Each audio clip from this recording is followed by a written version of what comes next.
keyword universitas dengan kesempatan linjur terbanyak gitu. Karena saya dari SMS dari Saintek ke Sosum, maka saya carinya itu gitu. Dan pada saat itu semua kampus itu linjurnya itu cuma di antara 5% sampai 6% aja. Sementara Universitas Airlangga itu 12% teman-teman. Pada saat itu ya. Cuma sekarang saya kurang tahu. Saya teman-teman bisa nyari gitu. Akhirnya saya putuskan masuk ke Universitas Airlangga. Dan pada saat itu ketika saya putuskan masuk UNER, saya cuma tahu bahasanya oh ini kampus bagus. Saya pada saat itu nggak tahu kalau misalnya UNER itu top 4. Saya nggak tahu pada saat itu kalau UNER itu kampus terbaik se Jawa Timur. Saya itu nggak tahu kalau misalnya UNER itu termasuk salah satu dari top 5 gitu. Benar-benar buta pada saat itu. Bahkan saya sampai nggak mikir nanti kalau misalnya benar-benar keterima terus ke Surabaya gimana ya tantangannya. Sebenarnya saya benar-benar nggak mikir gitu. Karena ada keyakinan dalam diri saya bahwasanya 12% ini dari website yang entah berantah itu di Google itu bisa membawa saya masuk ke program studi yang saya bicara gitu. Dan akhirnya setelah saya komunikasi dan mengambil suatu keputusan, tentu saya akhiri dengan apa yang dinamakan dengan tawakal teman-teman.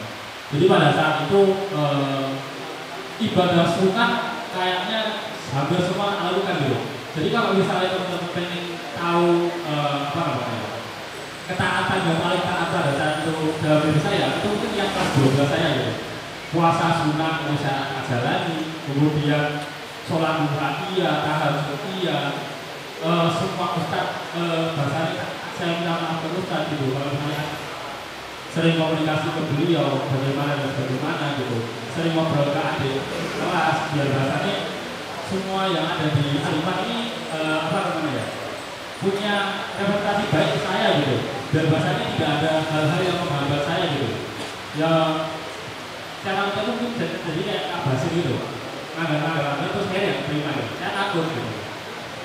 Jadi benar-benar pada saya itu semua amal kayak tak coba semua gitu dan bahasanya sambil berharap bahwa hari ini menjadi wasilah saya agar keterima gitu. Dan pada saat itu sama mungkin sama sama sekolah yang dari diri itu bahasanya ketika pengumuman itu tetap pesimis karena ya tadi banyak hal baik lebih banyak faktor yang menghubungkan saya daripada faktor yang meloloskan saya gitu. Akhirnya pada saat itu ketika jam 3 pengumuman saya izin ke Ustaz Uli pada hari Ustaz Uli Nuha ketabidannya sangat aman ketat gitu ya. Dan alhamdulillahnya diizinkan untuk melihat di ruang kabinet kalau nggak salah dari kantor sekretaris pesantren atau akhirnya jadi satu itu akhirnya dikasih kesempatan dan alhamdulillah saya menjadi satu-satunya ikhwan yang diterima di SNMPTN pada tahun tersebut gitu. Jadi saya itu baru yang apa baru membuka gitu.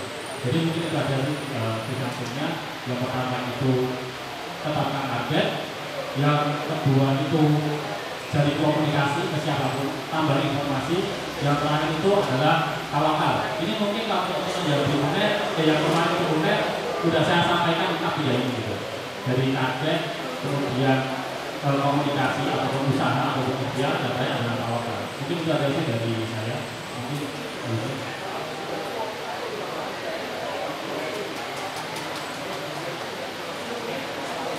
baik, kalau dari saya, bagaimana yang disampaikan oleh saya sendiri tadi, saya pada awalnya itu keterima eligible awalnya.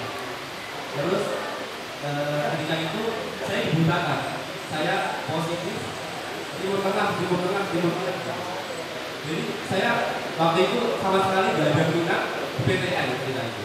Jadi saya pilih untuk saja saya minat, saya juga mengambil eligible. Nah, ketika itu karena saya udah positif timur tengah, jadi saya fokus belajar sama Ustaz Nabil ketika itu dan Ustaz Soleh. Nah, ketika itu belajar bahasa Arab dengan tujuan Al-Azhar Mesir pada waktu itu. Namun qadarullah dapat informasi bahwasanya Al-Azhar Mesir itu hanya menerima lulusan MA atau lulusan pondok yang mendapatkan pengakuan kawan dari Kemenak. Nah begitu. Dan kodarullahnya ternyata Al-Hikmah SMA setelah itu pondoknya juga belum diakui oleh Kemenak. Nah ketika itu saya langsung mikir apakah ada peluang-peluang lain untuk Al-Azhar. Ketika itu saya mencoba kursus di Pare, mencari link-link, siapa tahu ada cara-cara tertentu untuk bisa menerima di Al-Azhar dan waktu itu. Namun tidak ada ketika itu saya belum menemukan cara untuk ke Al-Azhar. Akhirnya harapan saya ke Al-Azhar saya hapus, kecewa waktu itu. Lalu setelah itu Ustaz Nabil cerita bahwasanya Ustaz Nabil itu sangat berharap ke Saudi ketika itu. Saya akhirnya juga motivasi akhirnya saya mencoba ketika itu mendaftar Saudi. Saya coba semua timur tengah yang berpotensi untuk saya masukin gitu, yang tidak ada syarat dari MA gitu. Saya coba daftar Emirat, saya coba daftar ke Saudi juga. Saya coba, namun untuk teman-teman ya yang tertarik ke Saudi, sebuah informasi bahwasanya Saudi itu kayak menggantung gitu. Jadi ketika kalian mendaftar menjadi berita ke Saudi itu tidak langsung mengatakan kamu ditolak, kamu diterima, tidak. Jadi kadang-kadang butuh waktu 3 tahun, 4 tahun baru diumumkan terima apa enggak. Jadi kita tuh kayak gimana ini, terima apa enggak ini gitu. Kalau yang Emirat itu langsung disebutkan ya kamu ditolak gitu. Kalau yang Saudi itu nggak ada pengumuman. Jadi kayak prosesnya tuh mungkin saking banyak yang mendaftar gitu ya. Jadi kayak lama banget. Bisa 2 tahun, 3 tahun, 4 tahun ya. Wallahu a'lam, semoga saya terima banyak yang amin. Nah, ketika itu saya mikir hanya untuk kuliah untuk jadi jadian di tahun depan. Jadi saya mungkin ambil kursus atau gimana gitu kan. Nah, ketika itu saudara Rina bilang, Mas Razin, ini intinya lebih buka pendaftaran ya. Mau dicoba atau enggak? Ketika itu saya belum tertarik IPIA sebenarnya waktu itu. Karena saya pikir IPIA itu kan butuh waktu lama ya untuk S1. Jadi butuh 2 tahun dulu di IPIA baru S1. Nah ketika itu jadi saya mikir kayak wah kelamaan kalau lebih IPIA dulu gitu. Nah terus saya pikir-pikir, saya pertimbangin dulu, saya tanya orang tua dulu, terus orang tua bilang udah dicoba aja mas, nggak apa, siapa tahu rezekinya gitu. Saya coba daftar IPIA Jakarta dengan persiapan seadanya ketika itu. Alhamdulillah lulus berkas. Ketika itu tesnya. Nah, tesnya itu ketika itu ada kisi-kisi dari Instagram ITAF gitu ya. Jadi mungkin teman-teman tertarik untuk IPIA mungkin bisa cek Instagramnya ITAF. Jadi Instagramnya itu menjelaskan tentang syarat-syarat yang terus pembukaannya itu yang kapan aja tanggal-tanggalnya. Rinci di ITAF itu sendiri dan kita juga membuka Twitter IPIA itu. Nah ketika itu katanya kita tahun lalu itu balaghah itu nggak diujikan. Jadi buat teman-teman yang belum tahu balaghah itu apa, balaghah itu sastra Arab tentang syair-syair. Nah ketika itu kakak kita nggak diujikan, jadi saya los gitu kan, saya belajar nahwu sorof, kemudian pemahaman bacaan gitu kan. Ketika ujian kaget muncul balaghah ketika itu aja 15 soal kalau salah. Langsung pasang semuanya, langsung semuanya dan nggak tahu apa-apa ketika itu. Karena ketika nggak ada balaghah gitu kan, nggak ada balaghah, nggak ada adab juga. Jadi adab itu sastra Arab juga ada, namanya adab tentang apa ya bahasa? Ya itulah tentang sastra Arab juga. Jadi saya nggak ada belajar tentang adab, nggak ada belajar tentang balaghah ketika itu. Jadi ujian IPIA Jakarta, ketika itu IPIA Jakarta yang buka, saya gagal, saya tidak lolos seperti itu. Nah kemudian dari itu saya belajar bahwasanya perlu nih kayaknya belajar balaghah, perlu nih kalau misalkan banyak dari ujian-ujian lain. Akhirnya ketika itu IPIA Surabaya buka pendaftaran. Jadi kalau IPIA itu pendaftarannya itu sendiri-sendiri. IPIA Aceh sendiri, IPIA Medan sendiri, IPIA Surabaya sendiri, IPIA sendiri. Nah, ketika itu IPIA Surabaya buka pendaftaran, saya coba daftar, kayak Uni itu 1 bulan sama di rumah itu full belajar bahasa kita itu. Ya jam-jam itu. Memahami pelajaran yang ada di Al-Hikmah gitu kan. Jadi benar-benar belajar pelajaran baru gitu kan. Nah, saya berusaha terus belajar gitu kan. Setelah itu muncul apa namanya ujian kita Surabaya ketika itu. Alhamdulillah saya terima di ujian tulisnya. Lanjut ujian besar, alhamdulillah juga dan alhamdulillah saat ini saya berkuliah di Unia Surabaya itu. Dan buat tipsnya teman-teman ya yang mungkin tertarik di Timur Tengah, perlu banget belajar lebih dari yang lain, perlu banget, terutama art gitu ya. Karena menurut saya ini argumen itu sangat kurang di bahasanya, sangat kurang. Terus beda menggap ya. Jadi bukan bermaksud bagaimana.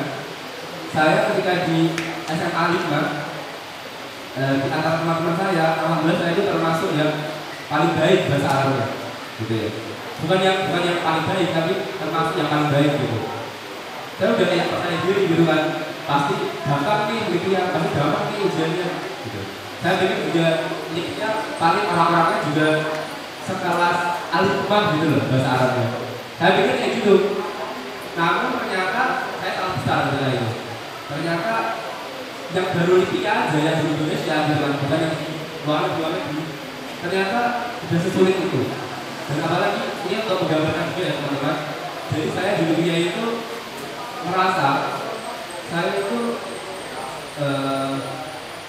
saya kebanting gitu loh sama teman-teman lain. Jadi kayak melihat teman-teman yang dari pondok-pondok salaf gitu kan. Al-Irsyad ya? Al-Irsyad sekarang itu, nah itu Masya Allah itu bahasa Arabnya tinggi banget, pintar banget gitu. Kayak ngomong bahasa Arab itu fasih banget. Karena emang sehari sana pakai bahasa Arab jauh banget dari Al-Hikmah ini gitu kan. Jadi perlu banget untuk teman-teman yang tertarik untuk ke Timur Tengah untuk belajar. Mungkin bisa kursus, bisa ikut banyak aktivitas lain. Terus jangan lupa juga tawakal, berdoa, ikhtiar dengan apa namanya berbanyak amal sunnah gitu, berbanyak hubungan sama manusia gitu. Itu juga termasuk pokok penting juga untuk menentukan bagaimana keberhasilan kita. Mungkin seperti itu.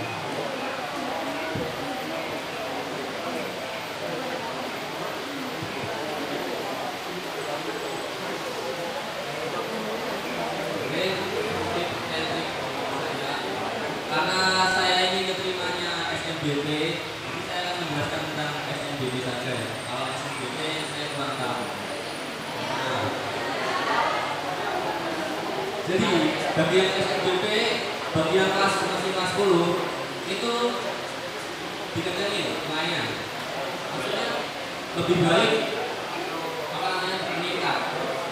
Jadi masih yang kalian kelas 10 rata-rata 8, kelas 11 rata-rata 8,5, terus kelas 12 kalian rata-rata 8,7 aja gitu kan. Mungkin yang dikit-dikit aja itu lebih bagus daripada kalian kelas 10 itu 9,10, terus kelas 11 itu kalian 8,7, terus kelas 12 kalian 8,5 itu jelek. Ibarat selfie itu jelek. Jadi lebih baik meningkat. Walaupun meningkatnya dikit-dikit itu nggak apa-apa. Dan bagi yang sudah kelas 12, mohon maaf, mungkin nilai kalian tidak bisa bertambah lagi. Jadi ini sudah kayak perang gitu kan. Buat kelas 12 kalian sudah memiliki pasukan, kalian sudah punya apapun itu ya. Dan kemudian untuk memilih jurusan itu juga butuh strategi. Jadi kalian memilih universitas atau jurusan itu juga ada strateginya. Ibarat kayak perang. Jadi jangan asal milih ini. Dan kalian harus tentuin kalian mau jurusan atau hanya ini. Gitu. Jadi kalau kalian harus ke jurusan, cari jurusan yang memungkinkan kalian dapat mengaksesuinya dengan nilai kalian tersebut. Tapi kalau kalian yang univ ya cari yang memungkinkan univnya juga masuk. Terus kemudian bagi yang apa namanya, jika kalian diberi waktu untuk collect komputer ataupun hidden device, itu mohon digunakan sebaik-baiknya. Cari yang bagus-bagus, yang membuat IDP ataupun buka YouTube, apalagi dengan komputer. Ya, kenapa? Karena itu yang bagus. Nah, yang merasa ada suka melakukan. Kemudian saat memilih jurusan itu kalian harus apa namanya? Call dulu sama yaitu kalian, orang tua, sama guru kalian. Jadi tiga itu kalau sudah satu pemikiran, insya Allah bisa. Tapi kalau guru kalian oke, orang tua kalian oke, itu juga susah. Jadi mau belajar lagi, tiga itu harus kalian perhatikan juga. Kemudian untuk bagian SNBP-nya, kalian untuk jurusan itu juga ada beberapa dari makul pendukung. Jadi makul ibaratnya kayak makul kalian yang paling bagus itu apa, itu bisa dijadikan kayak tambah juga. Kemudian yang bagi kalian ikut organisasi itu juga bisa. Apalagi bagi yang ikut vaksin itu sertifikatnya skala provinsi dan itu yang menjadikan nilai plus bagi saya. Terus untuk kalian yang memiliki hafalan juga itu kalau di IPB ya sekitar 5 sampai 29 juz itu setara sertifikat kabupaten sampai provinsi 5 sampai 29 juz. Kemudian 30 juz itu setara sertifikat pengembangan internasional. Jadi bagi kalian yang punya tablet atau akun dari kelas 12 segera diminta sertifikatnya untuk masukin aja mungkin SNBP. Kemudian saat apa namanya dalam pendekatan kepada Allah itu juga penting. Dan dulu saat saya mendaftar SNBP itu kan saya sebenarnya tidak terlalu respect mau terima apa enggak, tapi ya Allah alhamdulillah terima. Dikarenakan waktu itu saya juga sangat ya karena sebelumnya itu saya sama guru Ustaz itu juga agak menyerahkan lah ibaratnya gitu. Jadi agak kurang mengingat Allah dan lain-lain. Tapi karena SNBP itu saya ya mendekatkan diri kepada Allah dengan artian bukan berarti menghormati ya. Kemudian katanya ya kalau untuk amalan itu ya kalian sendiri pasti punya masing-masing dan dilakukan terus-terus saja. Jadi yang buat SNBP itu perhatikan nilai kalian, kaliannya servis apa enggak, itu juga bisa dilakukan kelas. Kemudian kalau kalian punya target itu juga bisa jadi ya itu yang dari saya.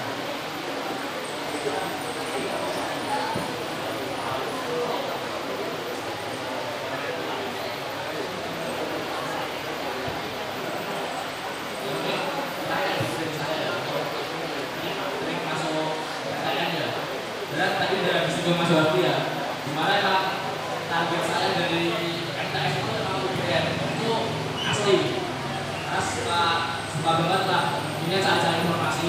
Nah, tapi ketika MTS itu target saya itu kayak di matematika UGM. Nah, itu berbaliknya ketika udah nggak pengen di matematika itu pas kelas 12, jadi di kelas 10, kelas 11 itu kebetulan di matematikanya Satiko. Jadi beliau itu lebih mudah dan lebih enak lah untuk diajak diskusi ya. Karena seru menurutku ketika itu Ustaz Niko yang ngajar. Saya pengen nih matematika, tapi ketika itu di akhir SNBP ya, di SNBP mulai berpikir lagi untuk apa jadi matematika ketika itu kan. Dan apa ya, pesaing UGM itu di matematika memang benar-benar ketat menurut Tuhan. Nah, disitu mulai mencari lagi program studi apa sih yang menurutku cocok untuk prospek kerja dan lainnya lah depannya, dan harapannya program studi tersebut lebih enteng memberikan. Jadi pada masa saya ketika itu mungkin sekolah vokasi ini karena banyak praktek, jadi mungkin saya lebih sedikit untuk berpikir kan berpikir gitu ya. Idealnya teorinya sedikit, otomatis prakteknya banyak dan tidak ada beban pemikiran yang banyak lah di situ. Nah, saya milih di sekolah vokasi di PTN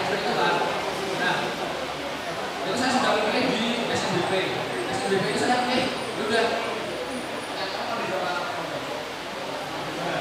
Saya ketika itu ada aktor di SMA ini yang mempengaruhi teman-teman cuma pilih satu program studi. Mungkin Mas Ibrahim juga enggak. Jadi hampir banyak di angkatan saya cuma pilih satu karena menurut saya kayaknya satu ini lebih kelihatan kelihatan siap lah dengan memilih satu program studi. Nah, jadi saya udah pede. Posisinya saya paling puncak ya. Nah, gitu. Paling puncak saya ada sertifikat banyak terpanggil lah, ada sertifikat koordinasi jateng lah, ini kayaknya bisa masuk lah, bagus kayaknya untuk dipandang sama UGM gitu itu. Nah, ternyata salah ketika pengumuman SBP akhirnya merah kan gitu. Nah, ini sudah tamparan keras bagi saya ketika itu, karena masa saya paling puncak nggak bisa masuk PTN ketika itu, besar lagi kan. Nah, tapi saya sempat stres ketika tadi udah dijelasin ya SNBP merah dan tugas biru. Nah, saya itu malamnya langsung daftar SNBT. Jadi yang lain itu masih mikir-mikir buat pilih program studi apa, saya langsung malamnya itu pilih langsung daftar SNBT dengan kan kalian tahu sekarang bisa cepat kan. Nah, tebak saya pilih berapa juga? Saya cuma pilih satu ketika SNBT itu. Jadi benar-benar bilang bodoh karena ya disuruh pilih 4, saya cuma pilih satu ya itu. Tapi apa? Yang saya gimana caranya saya fokus untuk ambil jurusan ini. Jadi benar-benar fokus gimana caranya ya dapat jurusan yang dari SNBP sama SNBT sama kayak itu. Nah, akhirnya mulai belajar nih. Nah, untuk ini belajar di SNBT ya. Saya tipikal orang yang pertama gak pernah ikut teriak juga, jujur. Mungkin kalau dosen anak sampai tahan lah. Teriak itu sampai saya juga untuk puncak gunung lah. Itu pas kemudian juga kena sama dosen anak yang pasti alasannya kayak ikut teriak gara-gara naik gunung terus. Jadi ya karena menurut saya ketika itu males juga. Saya ketika orang udah malas lah, udah juga. Nah, jadi untuk teman-teman nih, ada yang misalnya ketika sama kayak saya belajar itu bentar, saya jujur bentar. Saya ketika SNBP ditolak, saya udah mulai males ketika itu. Tapi tetap berusaha belajar lah. Nah, cara untuk kalian bisa buat ini mungkin beberapa teman-teman yang masih bingung untuk belajar SNBT ya. Cara mudah itu kalian harus punya partner. Jadi kayak itu saya memang punya partner. Saya memang sering malesan. Jadi saya ikut les. Ketika pulang dari perpulangan SNBT saya nggak ikut les sama sekali. Mau gitu dan lain saya nggak beberapa. Kenapa? Takutnya udah les mahal-mahal malah nggak terima. Jadi di situ ada rasa eman-eman di situ. Habis itu hampir sebulan pun sana kurang 13 bulan malah kurang 20 hari itu saya mikir beli buku SNBT nggak. Jadi saya belum pernah buku SNBT 3 minggu sebelum TBK. Akhirnya pindah lagi dari buku juga dan saya nggak beli buku juga. Jadi saya benar-benar ketika orang yang belajar secara dari YouTube, kita cari aja belajar dari YouTube dan punya teman untuk sharing soal. Jadi saya sering orang soal saya kayak itu. Jadi intinya kalian punya partner ketika perpulangan di rumah untuk ikutin kalian tentang SNBT. Jadi saya nggak nyari soal, tapi saya nyari soal. Saya ini gimana kerjanya jelasin. Jadi saya itu sehari dikasih sama dia sekitar 10 soal. Jadi saya tukar-tukaran informasi lah. Jadi intinya untuk kalian teman-teman yang kayak saya yang benar udah malas udah jenuh, udah cari aja partner untuk kalian bisa punya teman untuk ikutin lah. Itu sih sedikit lah. Bisa diberikan aplaus untuk para alumni. Nah, jadi tadi ya teman-teman, sedikit selanjutnya untuk yang mau masuk ke PTN, IBB, UNER, UGM maupun yang mau ke ITIA. Jadi itu bisa diambil masing-masing. Dan saya rasa karena penjelasan tadi dari teman-teman masih ada yang kurang puas dengan jawaban tadi. Oke, saya mau buka pertanyaan bagi siapa yang ingin bertanya. Silakan bisa angkat tangan. Putra maupun putri, silakan.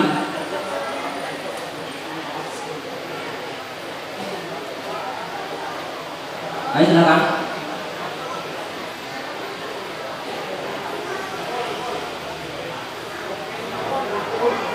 Ada tidak?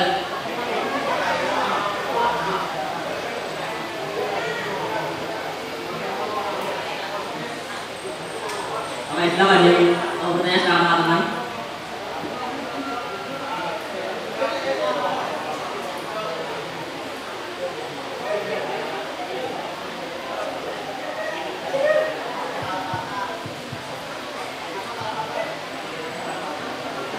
Untuk masih dari Tia.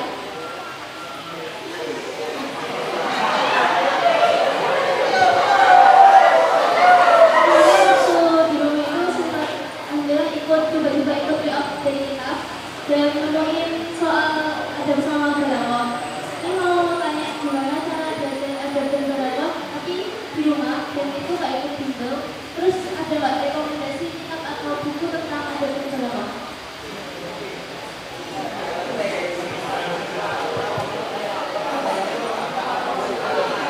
Jadi langsung saya jawab aja ya.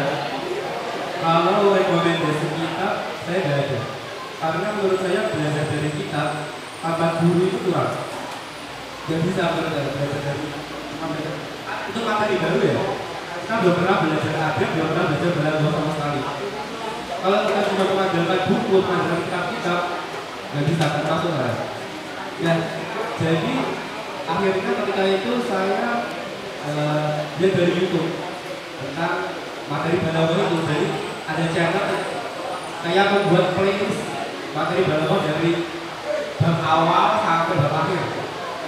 Jadi kamu bisa jaring itu terus, jadi tiap hari satu materi aja. Terus kamu tulis, kan saya tuh beberapa hari itu punya daftar. Jadi kayak kamu taruh di kamar. Sehari kamu lihat apa tulisnya itu. Setiap bangun tidur kamu lihat apa tulisnya itu. Jadi baca. Nah, ketika itu juga saya tetap beli buku latihan tryout, buku latihan soal kayak buku TBK gitu ibaratnya yang dikeluarkan oleh staff. Jadi ketika itu di situ juga ada materi-materinya dan juga ada banyak tryout yang dulu atau ujian dulu. Jadi kamu bisa mencoba mengerjakan soal-soal itu. Jadi misal di bukunya itu ada soal balaghah, kamu coba kerjain. Kamu coba soal sorong kamu pelajari. Kamu coba soal apa? Jadi bukunya itu juga untuk bahan latihan kamu, bahan latihan untuk mengerjakan soal.